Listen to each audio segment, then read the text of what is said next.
તો હવે બીજું ચેપ્ટર લઈએ જેનું નામ છે ચેપ્ટર 7 નંબરનું નામ તમને ખબર જ છે, આલ્કોહોલ, ફિનોલ અને ઇથર સંયોજનો. તો સૌથી પહેલાં હું કામ શું કરીશ ખબર? આલ્કોહોલનું સામાન્ય સૂત્ર લખીશ. ચલો, આલ્કોહોલનું સામાન્ય સૂત્ર પૂછે ને તો CnH2n +1 × OH. કેમ? આલ્કોહોલ બોલો ને એટલે OH લખવું પડે. પણ જ્યારે મને આલ્કોહોલ અને ઇથરનું સામાન્ય સૂત્ર એટલે બંનેનું ભેગું પૂછે ને, કંઈ જ નહીં કરવાનું, આ હાઇડ્રોજનને મૂકી દેવાનો. તો નામ શું બની ગયું? CnH2n +2 × O. આ કોનું સામાન્ય સૂત્ર છે? આલ્કોહોલ અને ઇથરનું. તો આટલું ક્લિયર બેટા? ચલો એમાં જ આગળ જવા દઈએ. તો સૌથી પહેલાં મને વર્ગીકરણ આવડવું જોઈએ. 3 પ્રકારે વર્ગીકરણ થાય: પ્રાથમિક આલ્કોહોલ, દ્વિતીયક આલ્કોહોલ અને તૃતીયક આલ્કોહોલ. થિયરી હું બોલું છું, જે બોલું છું એ જ લખી નાખવાનું. તમને માર્ક્સ મળે જ. પૂછો કેમ? મારા ઘરનું નથી બોલતો, બરાબર છે, NCERTનું બોલું છું. તમારા શિક્ષકોએ જે તમને આખું વર્ષ શીખવાડ્યું ને, હું એ જ લેંગ્વેજમાં બોલું છું, કંઈ નવું નથી. આ ખાલી તમને યાદ કરાવું છું. ક્લિયર? તો હાઇડ્રોક્સિલ સમૂહ પ્રાથમિક કાર્બન સાથે જોડાયેલો હોય તો પ્રાથમિક આલ્કોહોલ. હાઇડ્રોક્સિલ સમૂહ દ્વિતીયક કાર્બન સાથે જોડાયેલો હોય તો દ્વિતીયક આલ્કોહોલ. હાઇડ્રોક્સિલ સમૂહ તૃતીયક કાર્બન સાથે જોડાયેલો હોય તો તૃતીયક આલ્કોહોલ. પ્રાથમિક સાથે જોડાય પ્રાથમિક આલ્કોહોલ, દ્વિતીયક સાથે જોડાય દ્વિતીયક આલ્કોહોલ, તૃતીયક સાથે જોડાય તૃતીયક આલ્કોહોલ. પ્રાથમિક એટલે ઇથેનોલ, દ્વિતીયક એટલે પ્રોપેન-2-ઓલ, તૃતીયક એટલે 2-મિથાઇલ પ્રોપેન-2-ઓલ. તો આ 3 તો મને આવડવા જ જોઈએ: પ્રાથમિક, દ્વિતીયક, તૃતીયક. પ્રાથમિક સાથે પ્રાથમિક, દ્વિતીયક કાર્બન દ્વિતીયક, તૃતીયક કાર્બન તૃતીયક. હવે કેટલાક IUPAC નામ અને સામાન્ય નામ જોઈ લઈએ. ચાલો, અહીં સૂત્ર લખું છું, અહીં સામાન્ય નામ લખીશ, અહીં IUPAC નામ લખીશ. સેમ પેલાના જેવું સીધું આવે તો નોર્મલ, છેડા પર 2 CH3 આવે ને એટલે સમજી જવાનું કે અહીં મારે શું લખવું પડે? આઇસોપ્રોપાઇલ આલ્કોહોલ. કયા પ્રકારનો છે? દ્વિતીયક. આમ હું IUPAC નામ લખું તો નામ આવી ગયો પ્રોપેન-2-ઓલ. ચાલો, એવી જ રીતે આગળ શીખવાડ્યું છે. હું આને શું નામ આપી શકું? આઇસોબ્યુટાઇલ આલ્કોહોલ. આનું નામ આવી ગયું આઇસોબ્યુટાઇલ આલ્કોહોલ. આ બેમાં ભૂલ ના પડે. આઇસોપ્રોપાઇલ દ્વિતીયક છે, આઇસોબ્યુટાઇલ પ્રાથમિક છે. ક્લિયર? IUPAC નામ સેમ એ જ રીતે 2-મિથાઇલ પ્રોપેન-1-ઓલ. આવડી ગયું બેટા?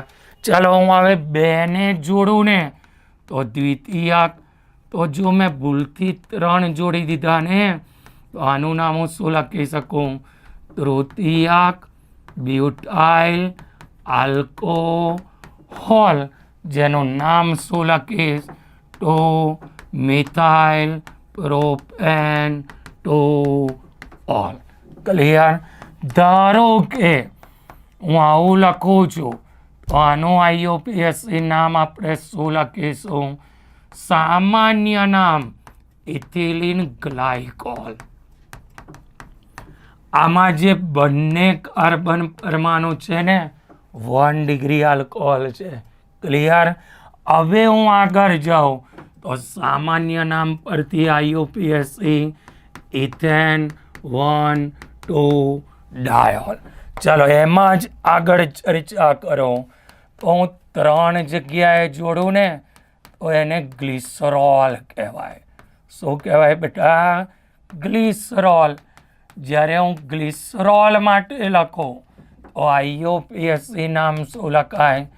પ્રોપેન 1, 2, 3 ટ્રાયોલ. પ્રોપેન 1, 2, 3 ટ્રાયોલ. આ બી મને આવડવું જોઈએ. શું નામ આવ્યો? Benzyl alcohol. બહુ બધાને IUPAC નામ પૂછે ને તો આનું હાથ લખી નાખે. આ બેન્ઝાઇલ આલ્કોહોલ છે, સામાન્ય નામ છે. એક પતી ગયું ચેપ્ટર.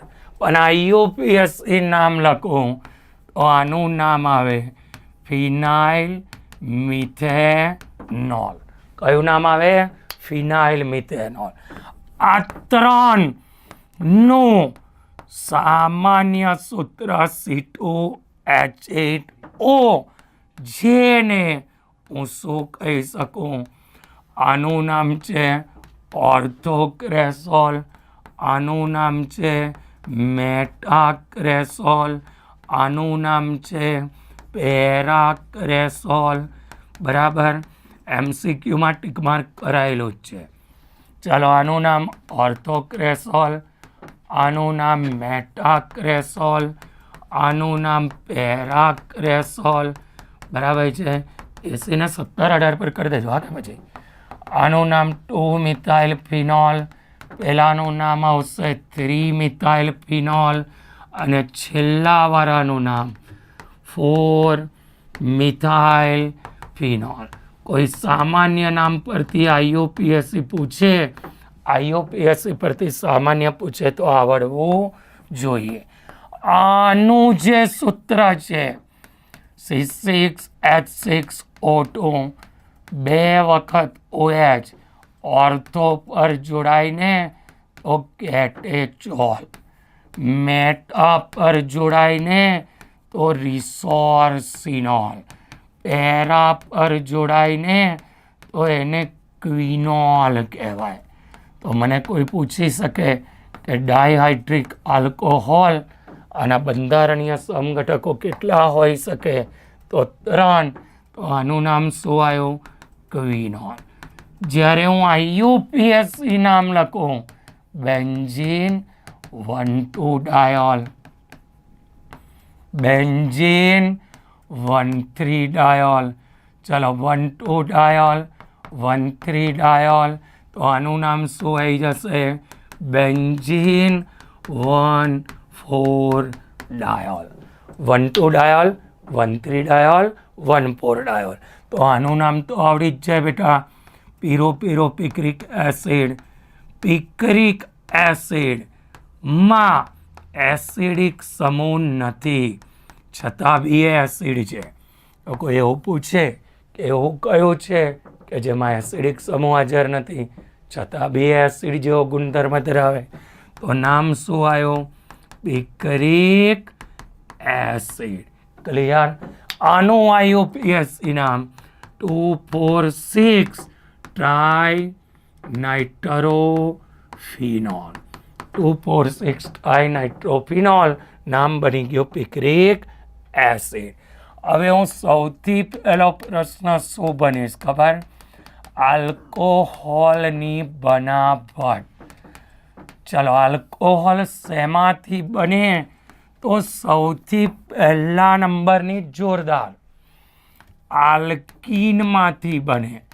તો હવે તમને વિચાર આવે આલ્કીનમાંથી બને એટલે પહેલા નંબરમાં જ્યારે હું આલ્કીનની પાણી સાથે એસિડિક ઉદ્દીપકની હાજરીમાં પ્રક્રિયા કરું ને ત્યારે મને આલ્કોહોલ મળે. સમમિતીય હોય ને તો પ્રોબ્લેમ નથી, ઇથિનમાંથી સીધો ઇથેનોલ બની ગયો. પણ જો અસમમિતીય હોય ને તો અહીં મારે માર્કોવનિકોવને યાદ કરવો પડે. તો માર્કોવનિકોવે શું શીખવાડ્યું હતું બેટા? ઋણ ભાગ ઓછા હાઇડ્રોજન ધરાવતા કાર્બન સાથે જોડાય. તો આનું નામ શું આવી ગયું? Propane to all. તો અહીં તમારા કોના નિયમનો પાલન થયો? માર્કોવનિકોવ. બીજા નંબરમાં જો હું અહીં એની ડાયબોરેન સાથે પ્રક્રિયા કરો, બીજા નંબરમાં જેનું નામ છે હાઇડ્રોબોરેશન. ચલો પહેલાં એની BH3 સાથે પ્રક્રિયા કરો તો H આગળ જોડાય, CH3 CH2 CH2 BH2. ફરી હું એને પ્રોપીન સાથે પ્રક્રિયા કરાવું તો અહીંયા આગળ તમારો 2 વખત પ્રોપાઇલ જોડાઈ જશે. CH3 CH2 CH2 CH3 CH2 CH2. ત્રીજી વખત પ્રક્રિયા કરો તો ત્રીજું પ્રોપીન જોડાઈ જશે. તો અહીં તમારો ટાઈ પ્રોપાઇલ બોરેન બની ગયું. શું બની ગયો? Tri propyl borane. જ્યારે ટાઈ પ્રોપાઇલ બોરેનની H2O2 સાથે બેઝિક માધ્યમમાં પ્રક્રિયા કરો ને તો માર્કોવનિકોવના નિયમ પ્રમાણે એસિડિકમાં થઈથી ને ત્યાં 2 ઓલ બન્યો હતો ને તો હાઇડ્રોબોરેશન એને તો 1 ઓલ બને. 1 ઓલ પ્રતિ માર્કોવનિકોવનો નિયમ. ક્લિયર? પછી હું આગળ બીજા નંબરમાં એને બનાવું છું આલ્ડીહાઇડ અને કીટોનમાંથી. ચાલો આલ્ડીહાઇડ અને કીટોનમાંથી જ્યારે તમે એને બનાવો, આલ્ડીહાઇડની NaBH4 સાથેની પ્રક્રિયાથી હંમેશા પ્રાથમિક આલ્કોહોલ બને. જ્યારે હું આલ્ડીહાઇડની પ્રક્રિયા કરીશ ને ત્યારે છેડા પર CHO છે તો ઓલવેઝ મને પ્રાથમિક આલ્કોહોલ બની જશે. પણ આ જ પ્રક્રિયા હું કીટોનની કરું. કોની પ્રક્રિયા કરું? તો જ્યારે કીટોનનું NaBH4ની હાજરીમાં હું લખાણ સાથે બોલું છું, રિડક્શન પ્રક્રિયા થાય ત્યારે કીટોનમાંથી કયો આલ્કોહોલ બને? દ્વિતીયક આલ્કોહોલ. તો મને કોઈ એવું પૂછે કે નીચેનામાંથી પ્રાથમિક આલ્કોહોલ કોણ ના બનાવે? તો જે કીટોન હોય ને, ketone ketone ketone ketone always કયો આલ્કોહોલ બનાવે? દ્વિતીયક. ત્રીજા નંબરમાં કાર્બોક્સિલિક એસિડ. કાર્બોક્સિલિક એસિડ અને એસ્ટરમાંથી. ચલો કાર્બોક્સિલિક એસિડનું લિથિયમ એલ્યુમિનિયમ હાઇડ્રાઇડ વડે રિડક્શન કરી નાખો તો અહીં બી તમને RCH2H પ્રાથમિક આલ્કોહોલ જ મળે. આલ્ડીહાઇડના રિડક્શનથી પ્રાથમિક આલ્કોહોલ, એસિડના રિડક્શનથી પ્રાથમિક આલ્કોહોલ. બરાબર છે?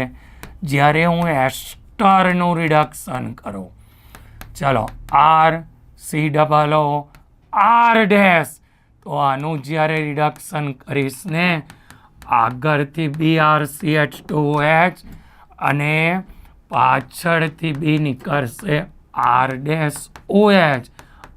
આમાં બી ઓલવેઝ કયો આલ્કોહોલ બને? પ્રાથમિક આલ્કોહોલ. તો MCQમાં બી કામ લાગી જાય. ચોથા નંબરનો મને થિયરી અને MCQ બંનેમાં કામ લાગે. પ્રાથમિક દ્વિતીયક તૃતીયક આલ્કોહોલની બનાવટ, તો અહીં મારે ગ્રિગ્નાર્ડ પ્રક્રિયક લેવાનો. કયો પ્રક્રિયક લેવાનો? ગ્રિગ્નાર્ડ પ્રક્રિયક. જ્યારે હું ફોર્માલ્ડિહાઇડની ગ્રિગ્નાર્ડ પ્રક્રિયક સાથે પ્રક્રિયા કરું અને જળ વિભાજન કરો, અને શું કરો? જળ વિભાજન, ત્યારે અહીં મને ઓલવેઝ પ્રાથમિક આલ્કોહોલ મળશે. કયો આલ્કોહોલ મળશે? પ્રાથમિક આલ્કોહોલ. તો ફોર્માલ્ડિહાઇડથી કયો આલ્કોહોલ બન્યો? પ્રાથમિક આલ્કોહોલ. દુનિયાનો કોઈ બી આલ્ડિહાઇડ લઈ લો, ફોર્માલ્ડિહાઇડ સિવાયનો, જ્યારે હું આની પ્રક્રિયા કરવા જઈશ ગ્રિગ્નાર્ડ પ્રક્રિયક સાથે, તો ઓલરેડી એની પાસે એક આર હતો, એક એની પાસે છે, તો બહારથી બીજો જોડાયો તો તમને ખબર પડવી જોઈએ કે અહીં મને ઓલવેઝ કયો આલ્કોહોલ મળવો જોઈએ? જળ વિભાજનથી દ્વિતીયક આલ્કોહોલ. કયો આલ્કોહોલ બન્યો બેટા? દ્વિતીયક આલ્કોહોલ. જ્યારે આ જ પ્રક્રિયા હું કીટોનની કરું ને, કીટોનની સેમ પ્રોસિજર, કોની સાથે? Alkyl magnesium halide. ચાલો એક આર, બીજો આર, ત્રીજો આર, OMgR. હું આનું જળ વિભાજન કરું ને, તો આમાં મને કયો આલ્કોહોલ મળશે? તૃતીયક આલ્કોહોલ. હું જ્યારે થિયરી લખું ને ત્યારે મારે દાઢ નથી મારવાની અને ગુજરાતીમાં વાંચી નાખવાનું કે ફોર્માલ્ડિહાઇડની ગ્રિગ્નાર્ડ પ્રક્રિયક સાથેની પ્રક્રિયા કરી જળ વિભાજન કરતા પ્રાથમિક આલ્કોહોલ બને. આલ્ડિહાઇડની ગ્રિગ્નાર્ડ પ્રક્રિયક સાથેની પ્રક્રિયા કરી જળ વિભાજન કરતા દ્વિતીયક મળે. કીટોનની ગ્રિગ્નાર્ડ પ્રક્રિયક સાથેની પ્રક્રિયા કરી જળ વિભાજન કરતા તૃતીયક આલ્કોહોલ બને. આ પદ્ધતિથી પ્રાથમિક દ્વિતીયક તૃતીયક આલ્કોહોલને બનાવી શકાય. ક્લિયર બેટા? ચલો એમાં જ આગળ જઈએ. તો હવે હું લખું છું આલ્કોહોલ ના ભૌતિક ગુણધર્મો. આ ભૌતિક ગુણધર્મો મોટે ભાગે છે ને તમને MCQમાં ઉપયોગી બની શકે. પહેલા નંબરમાં શું આવશે? તો આલ્કોહોલમાં OH આયો, ઓક્સિજન પર આંશિક ઋણ, હાઇડ્રોજન પર આંશિક ધન, હાઇડ્રોજન બંધ હોય એટલે આલ્કેન કરતા આલ્કાઇલ હેલાઇડ કરતા આલ્કોહોલના ઉત્કલન બિંદુ ઊંચા. કેમ ઊંચા હોય બેટા? હાઇડ્રોજન બંધને લીધે. કોને લીધે ઊંચા હોય? હાઇડ્રોજન બંધ. બીજા નંબરમાં કાર્બનની સંખ્યા વધે, ઉત્કલન બિંદુ વધે. એટલે મિથેનોલ કરતા ઇથેનોલ કરતા પ્રોપેનોલ કરતા બ્યુટેનોલ ના ઉત્કલન બિંદુ વધારે હોય. જેમ કાર્બનની સંખ્યા વધે ને તેમ અણુભાર વધે, અણુભાર વધે ને તો ઉત્કલન બિંદુ વધે. એટલે આ બી મને MCQમાં કામ લાગે. ત્રીજા નંબરમાં પ્રાથમિકથી દ્વિતીયકથી તૃતીયક તરફ જતા ઉત્કલન બિંદુ ઘટે. જેમ શાખા વધે ને એમ અંતર વધે. અંતર વધે ને તો આકર્ષણ ઘટે. આકર્ષણ ઘટે તો ઉત્કલન બિંદુ ઘટે. સ્ટેટ વે લોજિક બેટા. ક્લિયર. ચોથા નંબરની અંદર જેમ OH ની સંખ્યા વધે. હવે હું અહીં લખું છું કે આલ્કોહોલ છે ને પાણીમાં દ્રાવ્ય છે. આલ્કોહોલ પાણીમાં દ્રાવ્ય. કેમ દ્રાવ્ય? કારણ કે પાણીના અણુ સાથે હાઇડ્રોજન બંધ બનાવે. અને જેટલા પાણીના અણુ સાથે હાઇડ્રોજન બંધ બનાવે ને એ પાણીમાં દ્રાવ્ય હોય. બરાબર. બીજા નંબરમાં જેમ OH ની સંખ્યા વધે ને તેમ તેની દ્રાવ્યતા તો વધે જ, સાથે સાથે તેના ઉત્કલન બિંદુ પણ વધે. કયું બિંદુ વધે? ઉત્કલન બિંદુ. દ્રાવ્યતાની સાથે સાથે ઉત્કલન બિંદુ બી વધશે. ત્યાર પછી હું એની એસિડિક પ્રબળતાની ચર્ચા કરું છું. એસિડિક પ્રબળતામાં પ્રાથમિક આલ્કોહોલ એનાથી ઓછો દ્વિતીયક આલ્કોહોલ પ્રબળ અને સૌથી ઓછી પ્રબળતા કયા આલ્કોહોલની હશે? તૃતીયક. તો પ્રાથમિકથી દ્વિતીયકથી તૃતીયક તરફ જાઓ એમ એની પ્રબળતા ઘટશે. આ યાદ રાખવાનું કે ફિનોલ હોય ને, ફિનોલ એની સાથે જ્યારે ઇલેક્ટ્રોન દાતા સમૂહ જોડાઈને દાતા સમૂહ ત્યારે એની એસિડિક પ્રબળતા ઘટે.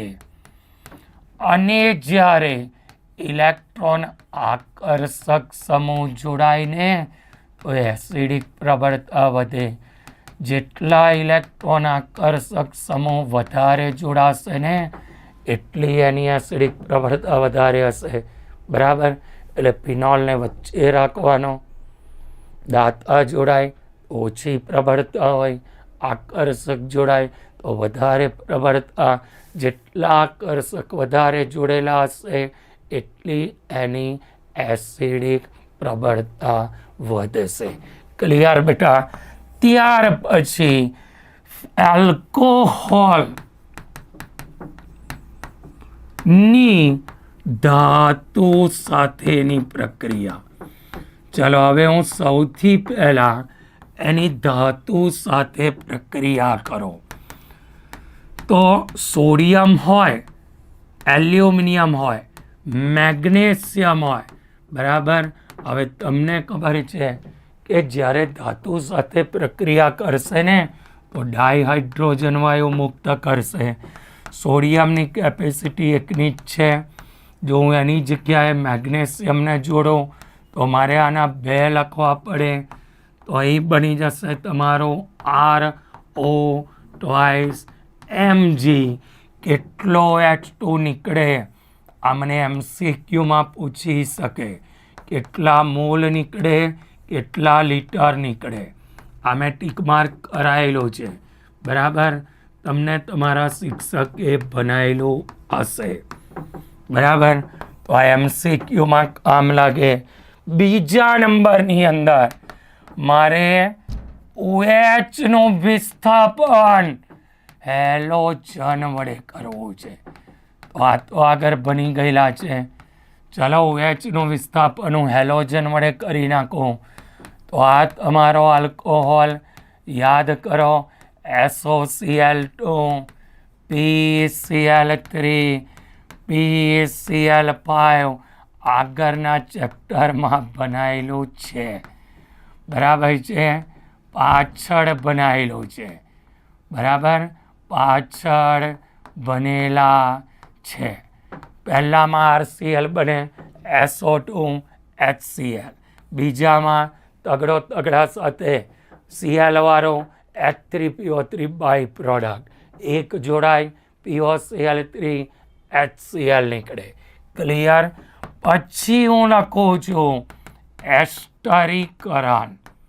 ચલો, એસ્ટરીકરણ મને થિયરીમાં કામ લાગે કે કાર્બોક્સિલિક એસિડની, હું લખાણ બી બોલું છું, આલ્કોહોલ સાથે એસિડિક ઉદ્દીપકની હાજરીમાં પ્રક્રિયા કરતા એસ્ટર બને.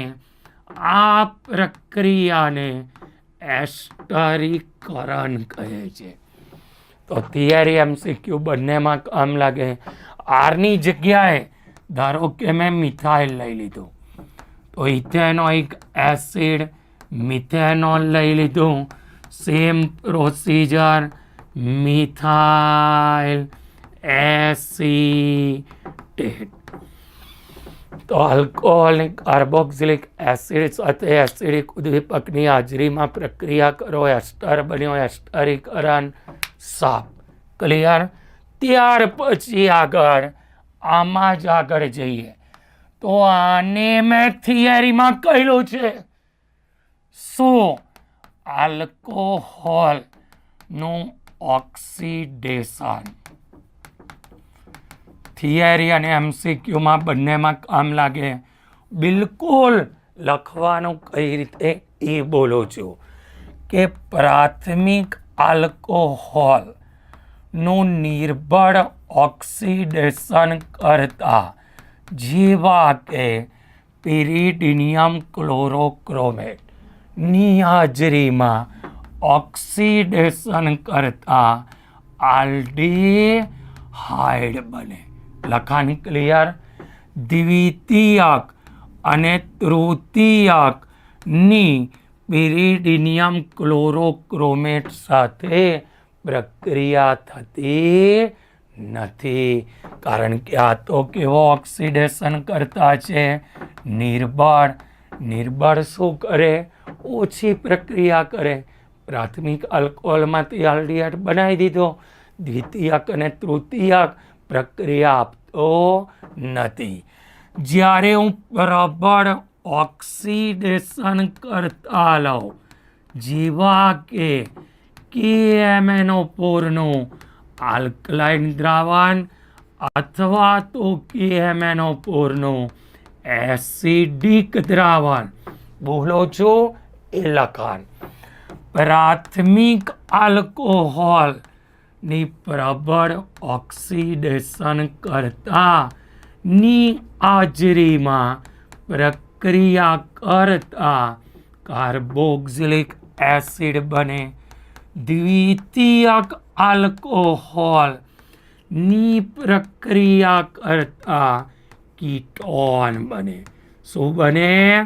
કીટોન. અહીં તમારું કાર્બોક્સિલિક એસિડ બન્યું, અહીં કીટોન બની ગયો. પણ તૃતીયક આલ્કોહોલ, ભાઈ આ તૃતીયક આલ્કોહોલનું પ્રબળ સાથે બી ઓક્સિડેશન થતું નથી. તો હવે મેં બોલ્યો છું કે ભાઈ થવું જોઈએ એટલે થવું જ જોઈએ, ના ચાલે. બરાબર? આમાં મેં આવું બી એક શીખવાડ્યું, જોન્સ રિએજન્ટ. ચાલો, જોન્સ પ્રક્રિયા, તો અહીંયા આગળ આવે CrO3H2SO4. બરાબર? ચોપડીની છેલ્લી લાઈન ટીક ભરાયેલી છે. તો હવે હું શું કરું?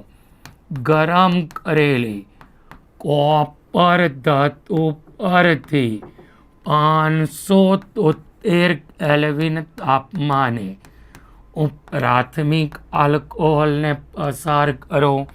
એટલે અહીં હું લખી દઉં છું ઇથેનોલ. પ્રાથમિકમાંથી આલ્ડીહાઇડ બને. હું દ્વિતીયક આલ્કોહોલને પસાર કરું તો અહીં બી એનું ડિહાઇડ્રેશન થઈને કીટોન બને. શું બન્યું? કીટોન. જ્યારે તૃતીયક આલ્કોહોલની પ્રક્રિયા કરીશ તો આમાં મને છે ને ડિહાઇડ્રેશન થઈને શું મળશે? આલ્કીન મળશે. ક્લિયર? હું જે બોલ્યો એને લખી નાખવાનો. Theory clear? ક્લિયર બેટા? ત્યાર પછી આને બી મેં થિયરીમાં કરવાનું કહ્યું છે. આલ્કોહોલનું નિર્જળીકરણ. ચલો, આલ્કોહોલનું નિર્જળીકરણ છે ને સાંદ્ર સલ્ફ્યુરિક એસિડ અથવા H3PO4ની હાજરીમાં, આની હાજરીમાં છે ને એમાંથી પાણી દૂર થાય, અને પાણી દૂર થાય ને એટલે આપણે એનું શું નામ આપી દઈએ છીએ? નિર્જળીકરણ. પાણી દૂર થવાની ક્રિયા, નામ આવી ગયું નિર્જળીકરણ, કે આ મગજ દુખાડવાનું છે. ચલો, હવે હું અહીં લખી દઉં છું પ્રાથમિક આલ્કોહોલ. એટલે અહીં તમારું નામ આવી ગયું ઇથેનોલ. દ્વિતીયક આલ્કોહોલ આ મોડે કરેલો છે આગળ આપણે, તો આનું નામ આવ્યું પ્રોપેન ટુ ઓલ, અને આનું નામ આવ્યું 2-મિથાઇલ પ્રોપેન ટુ ઓલ. તો આનું નામ આવી ગયું 2-મિથાઇલ પ્રોપેન ટુ ઓલ. જ્યારે હું આની પ્રક્રિયા કરીશ ને ત્યારે મને સાંદ્ર H2SO4 પૂરેપૂરું જોઈશે. જ્યારે હું આની પ્રક્રિયા કરીશ ને ત્યારે 85% H3PO4થી પણ થઈ જશે. અને હું જ્યારે આની પ્રક્રિયા કરીશ, મેં MCQમાં બી આને ટીક માર્ક કરાયેલો છે. જો એ લાઈન મેં કરેલી હોય ને તો આ થિયરીમાં ખાલી વાક્ય રચના લખું ને ક્લિયર થઈ જાય બેટા. રોકેટ જેવું કામ કર્યું છે. જ્યારે હું આની ક્રિયા કરો 443 કેલ્વિન, 440 કેલ્વિન, 358 કેલ્વિન, નિર્જળીકરણ, પાણી નીકળી ગયો, બરાબર, આલ્કીન બની ગયો, પાણી નીકળી ગયો, આલ્કીન બની ગયો. પહેલા નંબરમાં ઇથિન આવ્યો, પ્રોપીન આવ્યો, ત્રીજા નંબરમાં 2-મિથાઇલ પ્રોપ 1-ઇન. આખું વર્ષ બન્યા છો, નામ આવડે છે, બરાબર. આનું ઇથિન, આનું પ્રોપીન, 2-મિથાઇલ પ્રોપ 1-ઇન. આ તમારું થઈ ગયું આલ્કોહોલનું નિર્જળીકરણ. મસ્ટ બી આવડવી જોઈએ. નિર્જળ પાણી દૂર કરો, પાણી દૂર કરો, પાણી દૂર કરો. પ્રાથમિક, દ્વિતીયક, તૃતીયકનું સૂત્ર આવડે છે. OH બાજુવાળાનું H. થિયરી ખતમ. હવે ફિનોલનું ઉત્પાદન આ બી મેં કહેલું છે, થિયરીમાં કરજો. ચાલો, ફિનોલનું ઉત્પાદન સૌથી પહેલા નંબરની પદ્ધતિ ડાઉ પદ્ધતિ.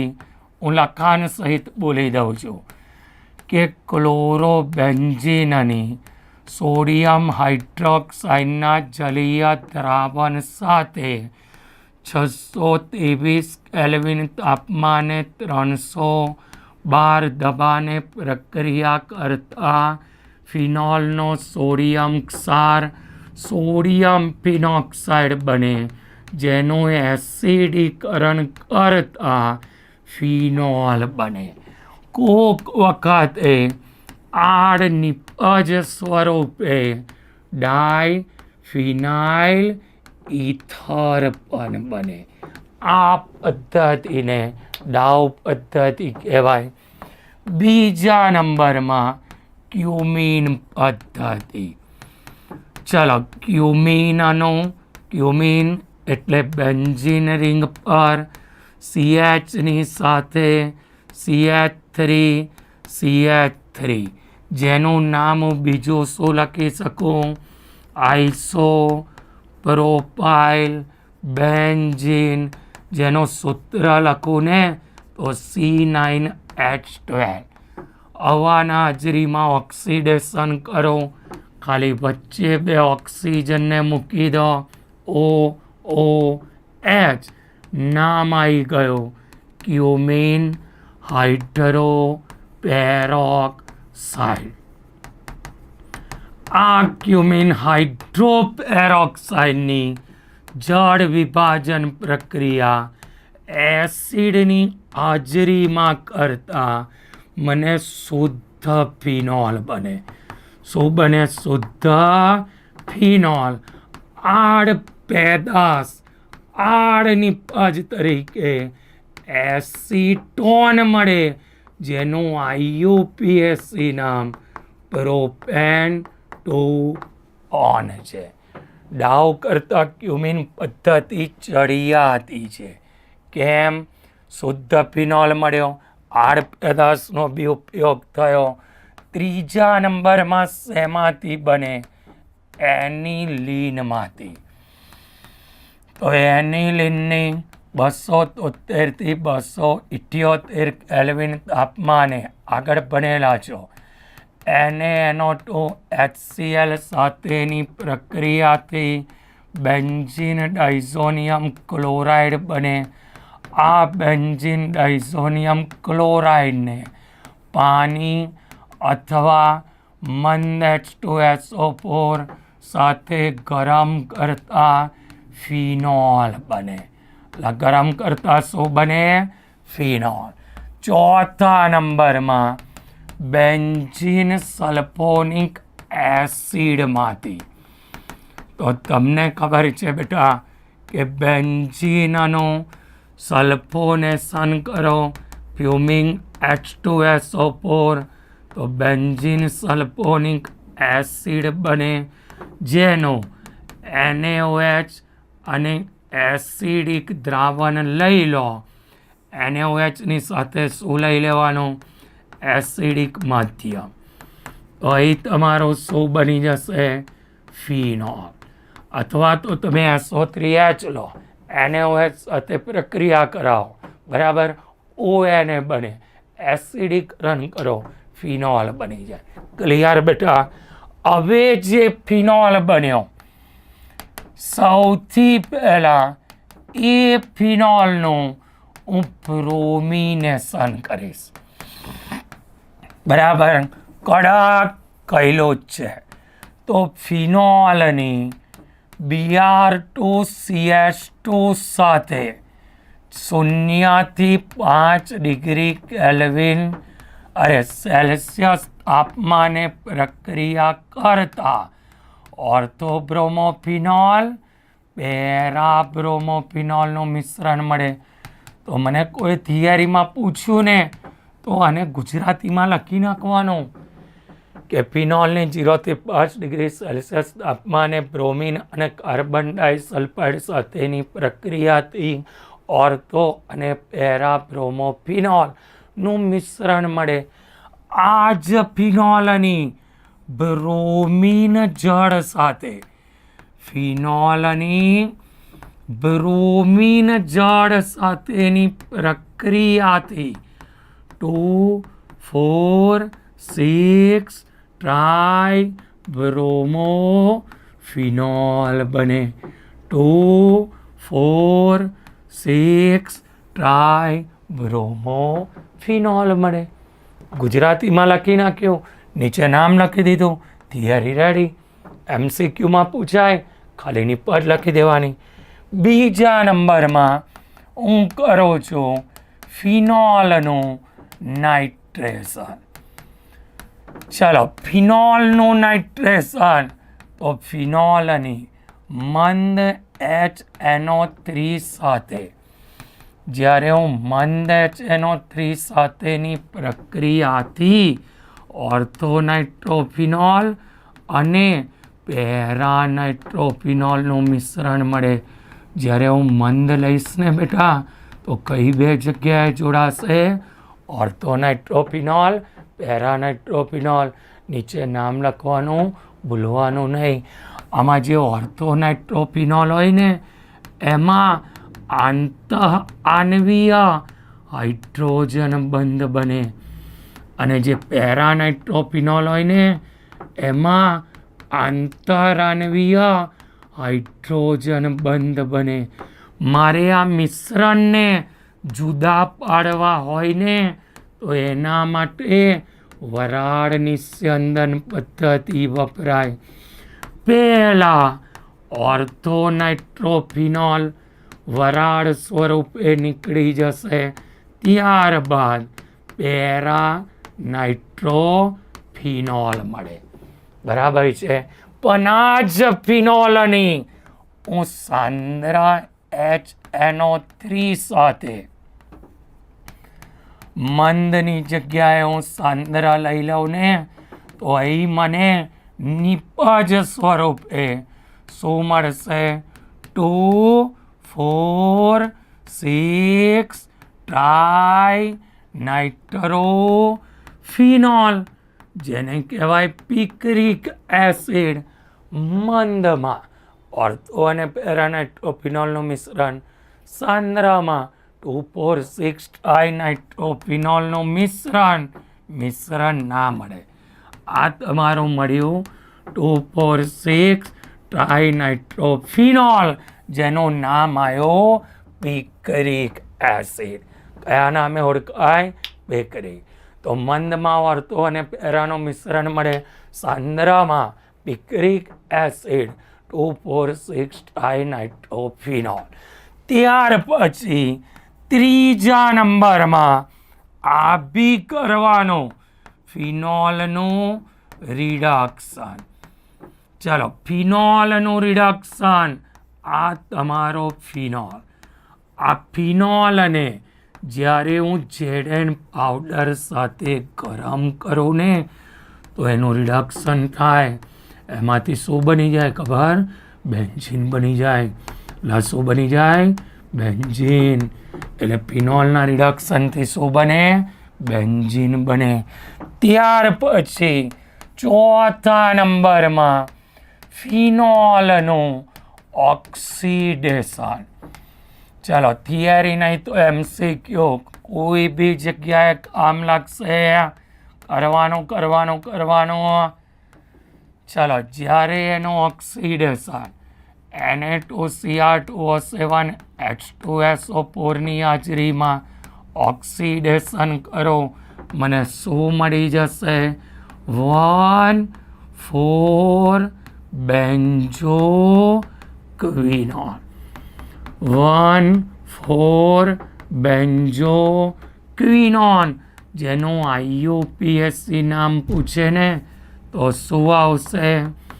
સાયક્લો હેક્સા 2,5-ડાઇન 1,4-ડાયોન. ક્લિયર? એટલે આ બી મને કામ લાગે એવું છે. ત્યાર પછી પાંચમા નંબરમાં રિમર્ટિમાન. ચલો, અને થિયરી MCQ બંનેમાં હું ધ્યાન રાખીશ. રિમર્ટિમાનમાં ફિનોલની ક્લોરોફોર્મ અને KOH અથવા NaOH. ક્લોરોફોર્મ NaOHના જલીય દ્રાવણ સાથેની પ્રક્રિયાથી ફિનોલના ઓર્થો સ્થાનમાં CHO સમૂહ જોડાય.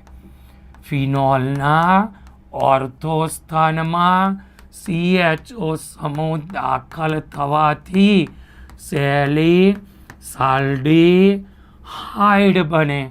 આ પ્રક્રિયાને રિમર્ટિમાન પ્રક્રિયા કહેવાય. ક્લિયર? હવે હું આગળ લખું.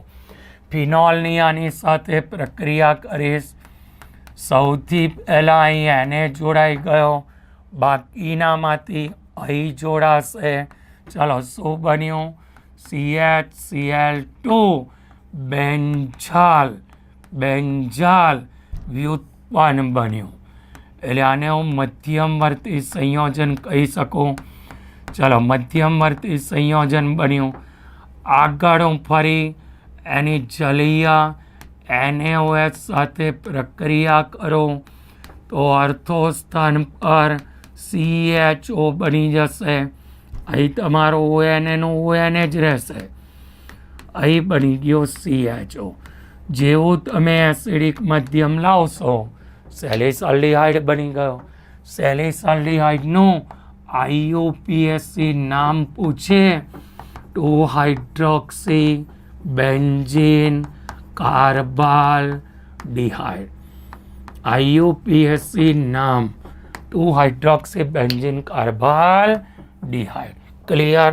ત્યાર પછી 6થા નંબરમાં છે, એનું નામ છે કોલ્બે-સ્મિટ પ્રક્રિયા. ચલો, ફિનોલની NaOHના જલીય દ્રાવણ સાથેની પ્રક્રિયાથી નીચે નામ લખવાનું ભૂલવાનું નહીં. હા, સોડિયમ ફિનોક્સાઇડ બને. સોડિયમ ફિનોક્સાઇડની પ્રતિક્રિયાત્મકતા ફિનોલ કરતાં વધારે. હવે હું એની CO2 અને H+ સાથે પ્રક્રિયા કરું ને તો ઓર્થો સ્થાનમાં COOH સમૂહ દાખલ થવાથી સેલિસિલિક એસિડ બને. આ સેલિસિલિક એસિડનું IUPAC નામ two hydroxy benzene carboxylic acid. Two hydroxy benzene carboxylic acid, જેને શું કહેવાય? Salicylic acid. આ પ્રક્રિયાને શું કહેવાય? કોલ્બે-સ્મિટ. પહેલાં NaOHનો એને જોડાઈ ગયો, ફિનોલનો સોડિયમ ક્ષાર બન્યો, પ્રતિક્રિયાત્મકતા વધારે, CO2H+ સાથે પ્રક્રિયા કરી, ઓર્થોસ્તરમાં COOH જોડાઈ ગયો, નામ આપી દીધું સેલિસિલિક એસિડ. સેલિસિલિક એસિડનો ઉપયોગ ક્યાં થાય ખબર?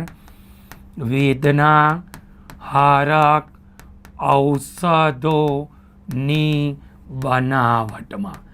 ચલો, વેદનાહારક ઔષધમાં કોણ આવે? Methyl salicylate. આ મિથાઇલ સેલિસિલેટ બોલો ને તો OHને બિલકુલ ડિસ્ટર્બ નહીં કરવાનો, ખાલી મિથાઇલ જોડી દેવાનો. અને જ્યારે એસ્પિરિન બોલો ત્યારે COOHને ડિસ્ટર્બ નહીં કરવાનું. બરાબર? બંનેમાં લોજિક છે. મિથાઇલ સેલિસિલેટમાં એસિડના Hને રિપ્લેસ કરીને CH3 જોડવાનો, જ્યારે આમાં Hને રિપ્લેસ કરીને. તો આ તમારો શું થઈ ગયો? કોલ્બે-સ્મિટ પ્રક્રિયા. ક્લિયર? ચલો, હવે આગળ જોઈએ. તો આગળ મારે ભણવાનું છે ઇથર વિશે. ઇથર એટલે ROR. 2 પ્રકારના ઇથર હોય. સાદા એટલે સમમિતીય ઇથર હું એને કહી શકું. બીજા નંબરમાં મિશ્ર અથવા એનું નામ અસમિતીય ઇથર. સાદાનો મતલબ બંને બાજુ સમાન જોડાયેલા હોય. બરાબર? વિડીયોમાં મેં આના નામકરણ માટે ટીક માર્ક કરાયેલું છે, કરી નાખવાનું, નહીં તો ગયા સમજો. બરાબર? નામ બોલો. Dimethyl ether, diethyl ether, diphenyl ether. IUPAC નામ મિથોક્સીમિથેન, ઇથોક્સીઇથેન, ફિનોક્સીબેન્ઝીન. મિશ્ર ઇથરનો મતલબ શું બેટા? બંને બાજુ જુદા જુદા સમૂહ જોડાયેલા હોય. આને હું મિથાઇલ ઇથાઇલ ઇથર કહી શકું, મિથોક્સીઇથેન. આનું નામ એનિસોલ, દેશી નામ છે. IUPAC નામ મિથોક્સીબેન્ઝીન. ફેનિટોલ, IUPAC નામ મિથોક્સીબેન્ઝીન. સમાન જોડાય તો સાદું ઇથર, જુદા જુદા જોડાય તો મિશ્ર ઇથર. આ લોલીપોપ જેવું છે. ક્લિયર બેટા? ચાલો, એમાં જ આગળ જઈએ. તો પહેલાં બનાવટ. બનાવટમાં કોની બનાવટ છે? ઇથરની બનાવટ. ચાલો, સૌથી પહેલાં હું ઇથરને શેમાંથી બનાવી શકું ખબર? આલ્કોહોલમાંથી જ્યારે હું આલ્કોહોલની સાંદ્ર સલ્ફ્યુરિક એસિડ સાથે 443 કેલ્વિન તાપમાને પ્રક્રિયા કરું ને આજ મારે ગુજરાતીમાં લખી દેવાનું, તો અહીં મને નિપજ તરીકે આલ્કીન મળે. શું મળે? આલ્કીન. અને જ્યારે સાંદ્ર સલ્ફ્યુરિક એસિડની હાજરીમાં 413 કેલ્વિને ગરમ કરું ને તો શું મળશે? ડાઈ ઇથાઇલ ઇથર. શું મળી ગયો? ડાઇથાઇલ ઇથર. આમાં મને મળી ગયું ઇથિન, આમાં મને મળી ગયું ડાઇથાઇલ ઇથર.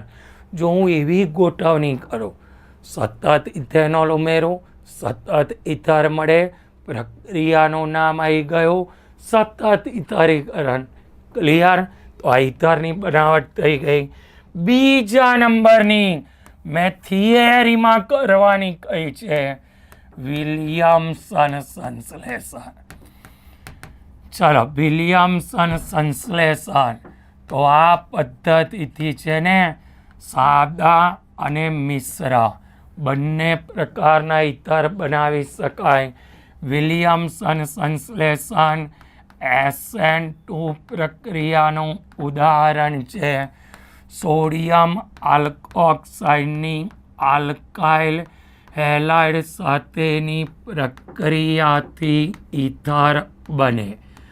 આ પદ્ધતિથી સાદા અને મિશ્ર બંને પ્રકારના ઇથર બનાવી શકાય. સાદા બી બને, મિશ્ર બી બને. બીજા નંબરમાં ફિનોલની NaOH સાથેની પ્રક્રિયાથી સોડિયમ ફિનોક્સાઇડ બને, જેની આલ્કાઇલ હેલાઇડ સાથેની પ્રક્રિયાથી તો અહીં બી તમારું ઇથર બનવાનું. જો મિથાઇલ લઈશ ને તો એની સોલ બનશે, ઇથાઇલ લઈશ ને તો ફેનિટોલ બનશે. એટલે આ બી તમારો શું બની ગયો? ઇથર. ક્લિયર? એમાં જ આગળ લખું છું કે એની મર્યાદા શું છે. તો હવે હું મર્યાદાનું ડિસ્કશન કરું. જો તૃતીયક આલ્કોક્સાઇડ હોય અને હું એની આલ્કાઇલ હેલાઇડ સાથે પ્રક્રિયા કરું ને તો હંમેશા મને નિપજ તરીકે ઇથર જ મળશે. શું મળશે? ઇથર મળશે. ક્યારે? જ્યારે તૃતીયક આલ્કોક્સાઇડ હશે ત્યારે. પણ જો આની જગ્યાએ તમે તૃતીયક હેલાઇડ લેશો ને, હેલાઇડ, આને હું કહું છું તૃતીયક હેલાઇડ, આની પ્રક્રિયા હું કોની સાથે કરીશ? આલ્કોક્સાઇડ સાથે. તો અહીં Cl બી જશે, H બી જશે. તો અહીં હંમેશા મને શું મળશે? આલ્કીન. સાથે શું મળશે? આલ્કોહોલ.